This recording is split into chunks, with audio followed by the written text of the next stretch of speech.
வணக்கம். இது தமிழ் குரலின் வளவன் எக்ஸ்க்ளூசிவ்.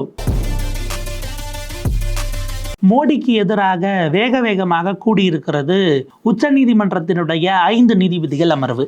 மோடிக்கு எதிராகவா அப்படின்னா, மோடி அவர் சொல்படி கேட்டு ஆடக்கூடிய இந்த நாட்டினுடைய தேர்தல் ஆணையம், அதே போல இன்றைக்கு மோடியை காப்பாற்ற வேண்டும் என்பதற்காக மிக மோசமான நிலைக்கு போயிருக்கக்கூடிய இந்த நாட்டினுடைய ஸ்டேட் பேங்க் ஆஃப் இந்தியா சுமார் 7000 கோடி பாஜக என்கிற ஒரு கட்சி மட்டும் யார்கிட்ட இருந்து எதுக்கு பணம் வாங்கச்சுன்னு தெரியாமல் வாங்கி அவர்கள் கொள்ளையடித்து அல்லது சட்டவிரோதமாக சேர்த்து வைத்து இருக்கக்கூடிய பணம், எலக்டோரல் பாண்டில் வாங்கப்பட்ட பணம் தொடர்பாக நாங்கள் கணக்கு கொடுக்க முடியாது என்று சொல்லியிருக்கக்கூடிய ஸ்டேட் பேங்குக்கு எதிராக திங்கட்கிழமை, அதாவது 11ஆம் தேதி இந்த நாட்டினுடைய உச்சநீதிமன்றத்தினுடைய 5 நீதிபதிகள் அமர்வு, த கான்ஸ்டிடியூஷன் பெஞ்ச் கூட இருக்கிறது.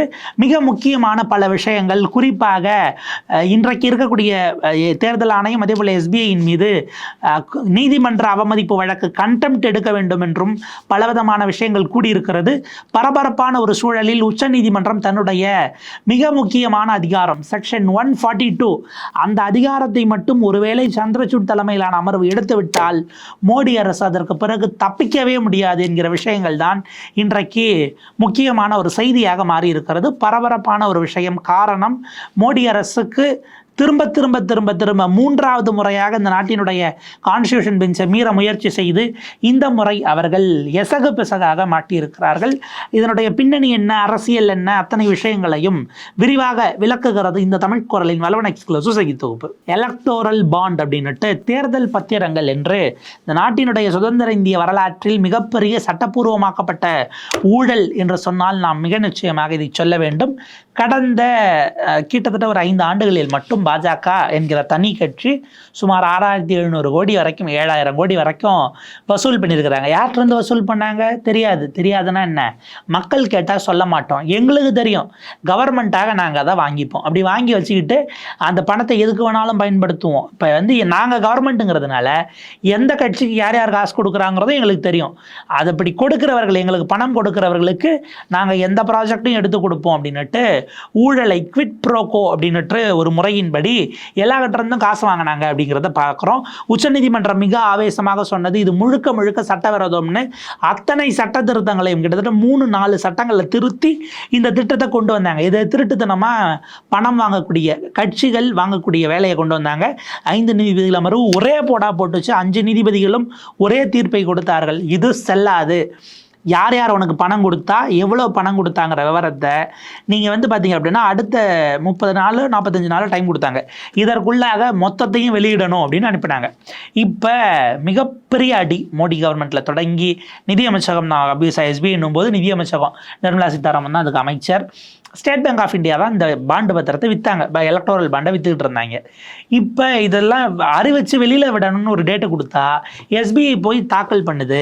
எங்களால் ஜூன் மாதம் 30ஆம் தேதி வரைக்கும் இதை கொடுக்கவே முடியாது மை லார்ட் அப்படின்னு உச்சநீதிமன்றத்தில் போய் கான்ஸ்டியூஷன் பெஞ்சுக்கு எதிராக அவங்கக்கிட்ட ஒரு பெட்டிஷனை எஸ்பிஐ போட்டிருக்கிறது. இப்போ இதுதான் மிகப்பெரிய கொந்தளிப்பாக மாறி இருக்கிறது. மோடியை காப்பாற்றுறதுக்கு, மோடி அரசை காப்பாற்றுவதற்கு கொஞ்சம் கூட கூச்ச நாச்சமே இல்லாமல் இந்த நாட்டினுடைய மிகப்பெரிய பொதுத்துறை வங்கி என்று சொல்லக்கூடிய எஸ்பிஐ போய் வெளிப்படையாக மோடியை காப்பாற்றுறதுக்கு இன்னைக்கு பொய் சொல்லி இருக்கிறது என்பதை எல்லோரும் கையில் எடுத்துக்கொண்டார்கள்.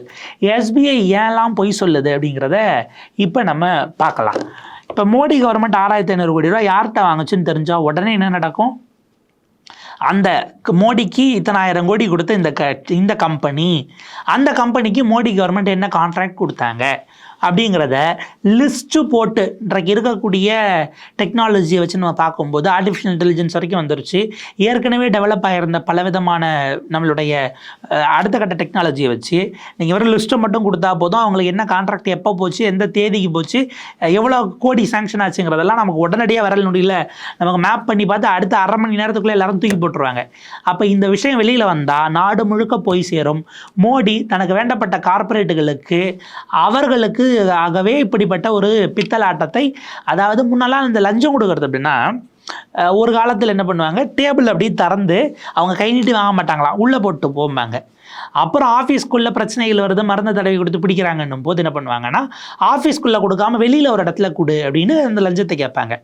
அப்புறம் ஒரு கட்டத்துக்கு பிறகு வேண்டப்பட்டவங்க வீட்டுக்கு, தெரிஞ்சவங்க வீட்டுக்கு பொருளாக வாங்கி கொடுத்துருங்க அப்படின்னாங்க. இப்போ அதுக்கு பிறகு ஆன்லைனில் சில அக்கௌண்ட்டை கொடுத்து அதுக்கு ட்ரான்ஸ்ஃபர் பண்ணு, நீ பொருளாக வாங்கி கொடுத்தா கூட ஆளை கூட்டு வந்து பிடிச்சிருவேன், வேறு மாதிரி ட்ரான்ஸ்ஃபர் பண்ணு, பிளாக் மணியாக நாட்டை விட்டு வெளியே வாங்கிக்கோ, இப்படியெல்லாம் பல சுழற்சி முறையில் வந்துச்சு இல்லையா. அதில் ஒரு விதம் தான் எலக்டோரல் பாண்டு. நீ ஏன் கொடுக்குறேன்னு எனக்கு மட்டும் தெரியும், நாளைக்கு நீ வந்து அதுக்கான வேலைக்கு பின்பக்கமாக வந்து வாங்கிக்கோங்கிற ஒரு பித்தலாட்டம். ஒரு 100 கோடி, 1 ரூபா, 10 ரூபா, 20 ரூபா கிடையாது, 6500 சுமார் 7000 கோடி வரைக்கும் மோடி கவர்மெண்ட்டுக்கு மட்டும், பிஜேபிக்கு மட்டும் போய் சேர்ந்துருக்கிறது அப்படிங்கிறத தான் பார்க்குறோம். இப்போ எஸ்பிஐ என்ன சொல்லியிருக்கு அப்படின்னா, நீங்கள் வந்து கேட்டிருக்க டீட்டெயில் நிறைய இருக்குது, அந்த நிறைய இருக்கிறதுனால எங்களால் அதை வந்து உடனடியாக உங்களுக்கு கொடுக்க முடியாது அப்படின்னு சொல்லியிருக்கு. இப்போ இந்த சூழலில் தான் தி ரிப்போர்ட்டர்ஸ் கலெக்டிவ் பலவிதமான டீட்டெயில்டு ரிசர்ச் பண்ணி எஸ்பிஐ பொய் சொல்லுதுன்னு அதை தூக்கி அவங்க மூஞ்சிலேயே விட்டு எறிந்திருக்கிறார்கள். ரிப்போர்ட்டர்ஸ் கலெக்டினுடைய விஷயத்தை பார்க்குறோம். When asked to get electoral bond data SBI limps before SC but bolts for government அப்படின்னு ஒரு டீட்டெயில் ரிப்போர்ட்டு நிதின் சேதி மற்றும் தபஸ்யா ஆகிய 2 பேர் வந்து அதை எழுதியிருக்கிறாங்க. டீட்டெயில்டு ஒர்க் தான் நல்லா ரிசர்ச் பண்ணியிருக்காங்க. என்ன அப்படின்னா, இப்போ கவர்மெண்ட்டுக்கிட்ட, சுப்ரீம் கோர்ட்டுக்கிட்ட போய் எஸ்பிஐ ஒரு விஷயம் சொல்லுதில்ல, அதாவது யார் காசு கொடுத்தா, எந்த கட்சிக்கு கொடுத்தாங்க, எத்தனை கோடி கொடுத்தாங்க, எத்தனாயிரம் கோடி அப்படிங்கிற இந்த விஷயம் இருக்கு இல்லையா, இது எங்களால் கொடுக்க முடியாது, எங்களுக்கு டைம் வேணும். ஏற்கனவே அவங்க கொடுத்த 40 நாள் போதாமல் இன்னொரு இவங்க கூடுதலாக கேட்குறாங்க, 140 நாள் வரைக்கும் கேட்குறாங்க. இதை ஏற்கனவே இந்த டேட்டாவை எடுத்து வச்சிருக்குது எஸ்பிஐ அப்படிங்கிறத அவங்க குறிப்பிடுறாங்க. என்னென்னா, ஒவ்வொரு முறை எலக்டோரல் பாண்ட் விற்கும் போதும் அவங்க வந்து ஒவ்வொரு குவார்ட்டருக்கு ஒரு ஹாஃப் இயருக்கு அந்த மாதிரிலாம் மாற்றி மாற்றி விற்பாங்க. எலெக்ஷன் வர சமயத்தில் நிறைய விற்கும். அப்படி விற்கிறாங்க இல்லையா, அதை விற்றுட்டு அதை விற்று அடுத்த 48 மணி நேரத்துக்குள்ளே அதாவது ஒரு தேதி கொடுப்பாங்க. நீங்கள் பாண்டை விற்றுட்டு அந்த பாண்டு கட்சிக்கு போயிடும், அந்த கட்சி அதை காசாக மாற்றும் இல்லையா. அப்படி காசாக மாற்றுவதற்கு ஒரு கால வரையறை இருக்கிறது. அப்படி காசாக மாற்றுறதுக்கான தேதி முடிஞ்சதும் அதற்கு அடுத்தது இவர்கள் 48 மணி நேரத்திற்குள் மோடி கவர்மெண்ட்டுக்கு, அதாவது பிஜேபிக்கு அதை கொடுக்கிறார்கள் அப்படிங்கிற ஒரு விஷயத்தை இவங்க பதிவு பண்ணுறாங்க. ஏற்கனவே மோடி கவர்மெண்ட்டுக்கு இந்த 5 வருஷமாக வித்துட்டு 48 மணி நேரத்தில் அனுப்பின டேட்டாவை அந்த ஃபைலை ஒன்றா சேர்த்து கொண்டு போய் சுப்ரீம் கோர்ட்டில் இவங்க டே 1லேயே கொடுக்க முடியும் போது, மோடி அரசுக்கு கொடுத்த கணக்கை சந்திரசூட்டிடம் ஏன் கொடுக்க மாட்டேன் என்கிறது இந்த எஸ்பிஐ அப்படிங்கிற கேள்வியை தான் ரிப்போர்ட்டர்ஸ் கலெக்டிவ் இன்னைக்கு வெளிப்படையான கேள்வியாக கேட்கிறார்கள். இப்போ நம்ம அதில் பார்க்கணும், நீங்கள் அந்த பாயிண்ட்டுக்கு வாங்கலாம். இதை பற்றி பலரும் பல விதமான டீட்டெயில்ஸ் போடுறாங்க. The document reveals that SBI on uniform ministries beckoning was able to collate data on electoral bond from across the country within 48 hours after the deadline to encash the bond ended. It sent such information religiously to the uniform finance ministry after every window period of sale. அப்போ நிர்மலா சீதாராமனுடைய டேபிளுக்கு ஏற்கனவே போன டேட்டாவை அந்த file அப்படி எல்லாம் ஒன்று சேர்த்து கொடுத்தா முடிஞ்சு போச்சு. இப்போ நிதியமைச்சர் நினச்சா கூட இதை வெளியிடலாம், ஏன்னா அவங்ககிட்ட ஆல்ரெடி அந்த டேட்டா இருக்குங்கிறது தான் நம்ம பார்க்குறோம். ஆனால் இதை தான் வந்து பார்த்திங்க அப்படின்னா சிவசேனாவினுடைய ராஜ்யசபா எம்பி பிரியங்கா சதுர்வேதி அவர்கள், சிவசேனா அப்படின்னு நம்ம மீன் பண்ணோன்னா உத்தவ் தாக்கரேவினுடைய ஃபேக்ஷன், அதனுடைய ராஜ்யசபா எம்பி அவங்க போட்டிருக்கிறாங்க. எஸ்பிஐக்கு எவ்வளோ பெரிய கேவலம் பாருங்கள். இந்த விஷயத்தை ஏற்கனவே ஜூன் வரைக்கும் டைம் கேட்குறது என்பது முழுக்க முழுக்க மோடியை காப்பாற்ற, நிர்மலா சீதாராமனை காப்பாற்ற, பாஜக அடித்த கொள்ளைகளை, அவர்கள் செய்த சட்டப்பூர்வமான ஊழலை, திருட்டுத்தனங்களை மறைப்பதற்காக அப்படிங்கிறத நம்ம பார்க்க வேண்டியிருக்கிறது. Clearly malafide intent and in attempt to save the BJP, பாஜகவை காப்பாற்றுவதற்காக இவர்கள் இந்த வேலையை செய்து கொண்டிருக்கிறார்கள். கிரேட் இன்வெஸ்டிகேஷன் ரிப்போர்ட்டர்ஸ் கலெக்டிவினுடைய டீட்டெயிலில் தான் அவங்க குறிப்பிடுறாங்க. அப்போ இப்படி இருக்கும்போது மோடி, அதுதான் அவங்க ஒரு அதை படமும் போட்டிருப்பாங்க, எஸ்பிஐனுடைய அந்த கீ மாதிரி ஒரு இது இருக்கும், பட் அதில் மோடி கையை நீட்டிட்டு டாட்டா காட்டுற மாதிரியான ஒரு இமேஜ் அவர்கள் எடுத்து போட்டிருக்கிறார்கள் என்பதை பார்க்கிறோம். ஸோ இதுதான் ரொம்ப முக்கியமானது. மோடி அரசை காப்பாற்றுவதற்கு இன்றைக்கு தேர்தல் ஆணையம், எஸ்பிஐ, மோடி அரசினுடைய துறையாக இருக்கும் ஃபினான்ஸ் மினிஸ்ட்ரி, நிர்மலா சீதாராமன் அவர்களுடைய மினிஸ்ட்ரின்னு எல்லாரும் ஒரே புள்ளியில் வந்து பாஜகவினுடைய ஊழலை மறைப்பதற்கு ரொம்ப வெகமெண்ட்டாக வேலை செய்கிறார்கள் என்பது தான் அடிப்படையிலான செய்தி. இப்போ நம்ம த ஹிந்துவில் ரிப்போர்ட் ஆகிருக்கக்கூடிய அந்த செய்தியை பார்ப்போம்.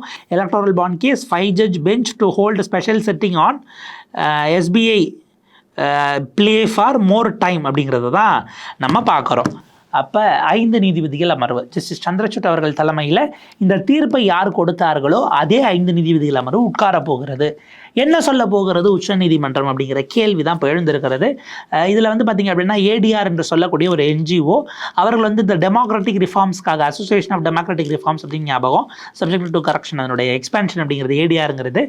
அவங்க வந்து பார்த்திங்க அப்படின்னா இது வந்து கோர்ட்டை ஏமாத்துற ஒன்று, அதனால் இதை வந்து கண்டெம்ட் ஆஃப் கோர்ட்டாக நீங்கள் எடுக்க வேண்டும் என்று வெளிப்படையாக பேசியிருக்கிறார்கள். ஒரு பெட்டிஷனே போட்டுட்டாங்க. அதே போல் மார்க்சிஸ்ட் கம்யூனிஸ்ட் கட்சியும் இதில் வந்து பார்த்திங்க அப்படின்னா ஒரு பெட்டிஷனராக நீங்கள் இதை கண்டெம்ட் ஆஃப் கோர்ட்டாக எடுக்க வேண்டும், நீதிமன்ற அவமதிப்புன்னு தோது இதை வழக்காக மாற்றி நீங்கள் எஸ்பிஐனுடைய தலைமை பொறுப்பில் இருக்க அத்தனை பேரையும் வர வைக்கணும், நேரில் அவங்கள கோர்ட்டுக்கு வர சொல்லணும். ஏன்னா நம்முடைய பிடிஆர் அவர்கள் இந்த இடத்துல ஒரு விஷயம் சொன்னார், ஒரு பேங்க் ஆரம்பிக்கணும்னா என்னென்ன ஃபெசிலிட்டிஸ் இருக்கணும், நெட்டில் ஆன்லைனில் எப்படி உங்களுக்கு டேட்டா செட்டப் டேட்டாபேஸ் இருக்கணும் அப்படிங்கிறத அடிப்படையான ஒரு விஷயம் இருந்தால் தான் பேங்க் நடத்த உங்களுக்கு லைசன்ஸே கொடுப்பாங்க. அப்படி கொடுக்குற அடிப்படை விஷயத்தில் ஒன்று தான் இன்றைக்கி சந்திரசூட் கேட்டிருக்கக்கூடிய லிஸ்ட்டு. அந்த லிஸ்ட்டே கொடுக்க முடியாது அப்படின்னா நீங்கள் பேங்கை நடத்தவே தகுதி இல்லை, அதற்கு உங்களுக்கு எந்த விதமான துப்பும் இல்லை என்று பேங்கிங் லைசன்ஸை கேன்சல் பண்ணி எஸ்பிஐயை இழுத்து மூட வேண்டும் என்று பிடிஆர் ரொம்ப ஆவேசமான ஒரு விஷயத்தை ப்ரெஸ் மீட்டில் குறிப்பிட்டிருந்தார். பேங்கிங் செக்டரில் வேலை பார்த்த ஒரு ஆளாக நான் சொல்கிறேன், இது இல்லைன்னா நீங்கள் நடத்துறதுக்கே தகுதி இல்லைன்னும் போது இந்த எஸ்பிஐ நம்பி இந்த நாட்டினுடைய மக்கள் மிக அதிகமானவர்கள் மிகப்பெரிய பொதுத்துறை வங்கி என்று நம்பி கொண்டு போய் பணத்தெல்லாம் உள்ளே போட்டு வச்சுருந்தா நீங்கள் உள்ளே வச்சுருக்கிறீங்களா, என்ன பண்ணுறீங்க, கவர்மெண்ட் கேட்குதுன்னு எடுத்து எல்லாத்தையும் பின்பக்கமாக கொடுத்துட்டீங்களா அப்படிங்கிற மாதிரியான பல கேள்விகளை எஸ்பிஐனுடைய கிரெடிபிலிட்டியின் மீது பலரும் எழுப்புகிறார்கள் அப்படிங்கிறத பார்க்குறோம். இப்போ இதுக்கு முன்னாடி இப்படி ஒரு பெஞ்சு சொன்ன தீர்ப்பை எதிர்த்து மறுத்து அவங்க போகும்போது என்ன பண்ணாங்கங்கிற ஒரு உதாரணத்தை பார்ப்போம். ரொம்ப கிளாசிக் எக்ஸாம்பிள் அப்படின்னா ஜஸ்டிஸ் பிவி நாகரத்னா அவர்கள் பெஞ்ச் பில்கிஸ் பானுவினுடைய வழக்கில் அந்த குற்றம்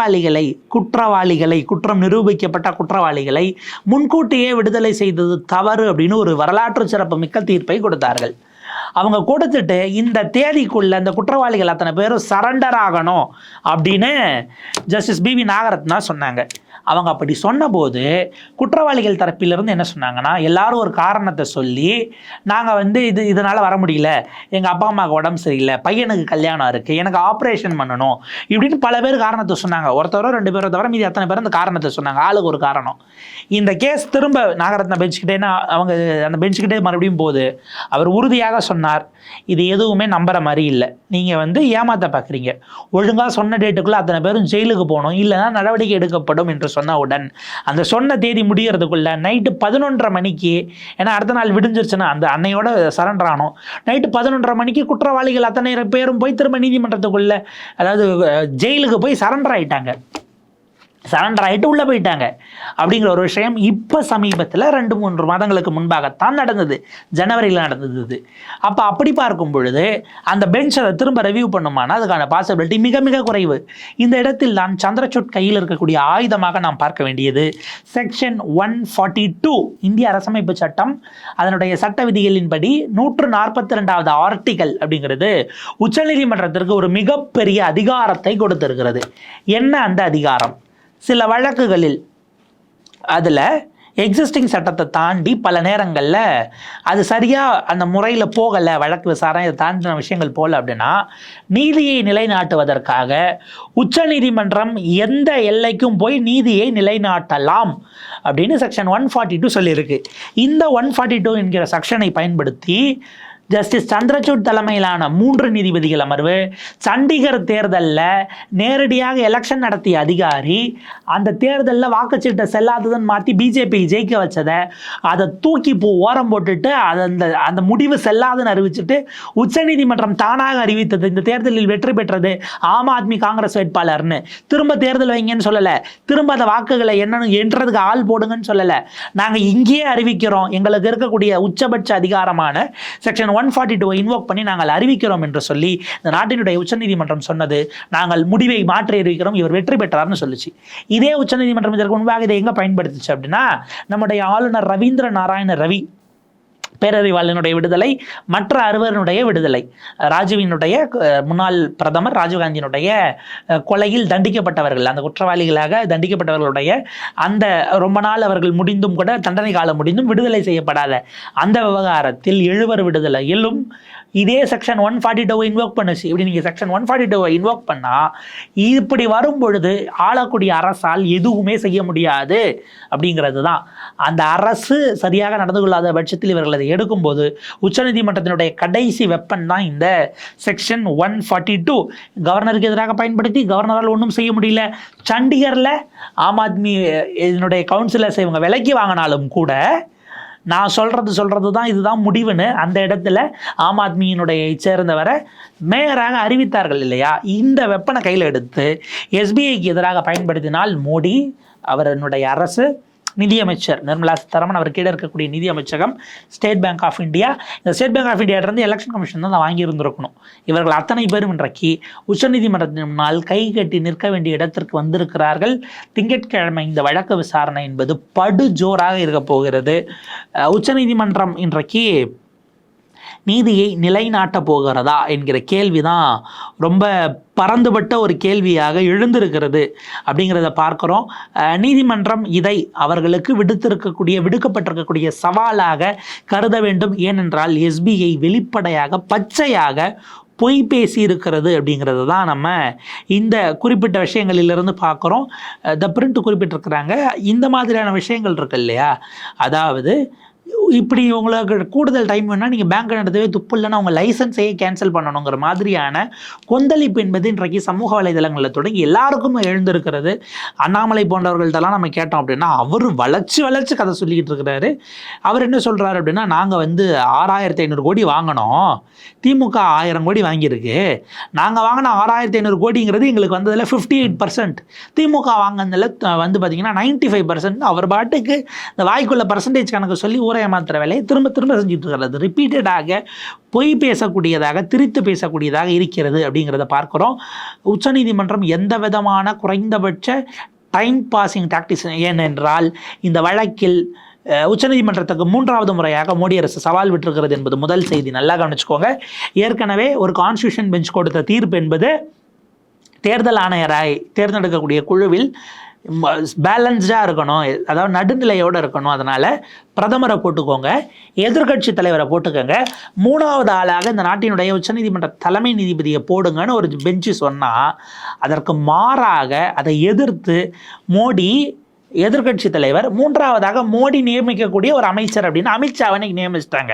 அப்போ மோடியும் அமித்ஷாவும் சேர்ந்து போடுறவர் தேர்தல் ஆணையராக இருப்பார் என்று ஏற்கனவே உச்சநீதிமன்றத்தினுடைய ஒரு தீர்ப்புக்கு எதிராக இவர்கள் போய்விட்டார்கள். 1. 2வது, அதே உச்சநீதிமன்றம் சொன்னது டெல்லியில் அதிகாரிகளை நியமிப்பது தொடர்பான விஷயங்களில் அரசுக்கு அதிகாரம் இருக்கிறது எனும் போது அப்படி கிடையாது, அரசு இல்லை, நாங்கள் இதை பார்த்திங்க அப்படின்னா ஆளுநருக்கு தான் அதிகாரம் இருக்குன்னு மாற்ற போகிறோம் என்று ஒரு அவசர சட்டத்தை கொண்டு வந்து அவசர சட்டத்துக்கு கையெழுத்து வாங்கிட்டு பிறகு அதை சட்டமாகவே கொண்டு வந்து லோக்சபாலையும் ராஜ்யசபாலையும் பாஸ் பண்ணி உச்சநீதிமன்றத்தினுடைய 2வது கான்ஸ்டியூஷன் பெஞ்ச் தீர்ப்புக்கு எதிராக மோடி அரசு போயிருக்கிறது.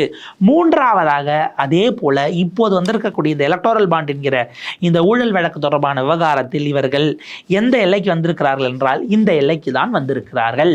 அப்போ தொடர்ந்து 3 முறை நேரடியாக உச்சநீதிமன்றத்தினுடைய அதிகாரத்துக்கு சவால் விடக்கூடிய இடத்திற்கு இவர்கள் வந்திருக்கிறார்கள் என்பது உச்சநீதிமன்றத்திற்கு விடுக்கப்பட்டிருக்கக்கூடிய நேரடி சவால். இந்த முறை மோடி கவர்மெண்ட்டே பண்ணலை, அவங்களுக்கு கீழே இருக்கக்கூடிய எஸ்பிஐயும் எலெக்ஷன் கமிஷனும் வச்சு பண்ணுறாங்க. அப்படின்னாலும் பொறுப்பாக இந்த இடத்தில் வந்து நிற்க வேண்டியது மோடி அரசு தான்.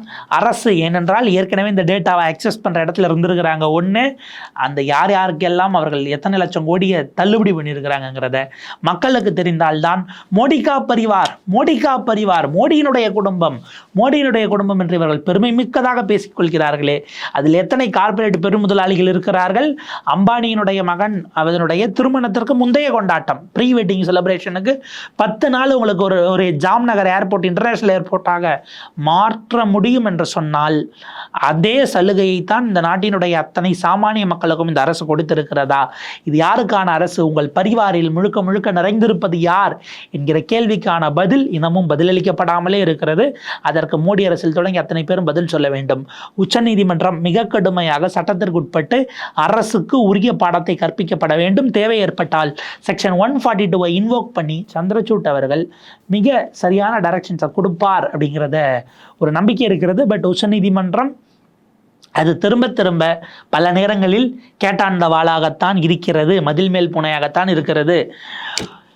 ஒரு எஸ்கே மிஸ்ரான்னு சொல்லக்கூடிய சஞ்சய்குமார் மிஸ்ராவை திரும்ப திரும்ப அவருக்கு 2 முறை பதவி உயர்வு கொடுத்தது சட்டவிரோதம்னு நீதிமன்றம் தீர்ப்பு கொடுத்த பிறகும் அவருக்கு 45 நாள் ரெக்வஸ்ட் பண்ணி வாங்கக்கூடிய இடத்துல அரசு அவரை இடியினுடைய டைரக்டராக இருக்கணும் என்று வாங்கக்கூடிய இடத்துக்கு போனார்கள் என்பதை கடந்த காலத்தில் பார்க்கிறோம்.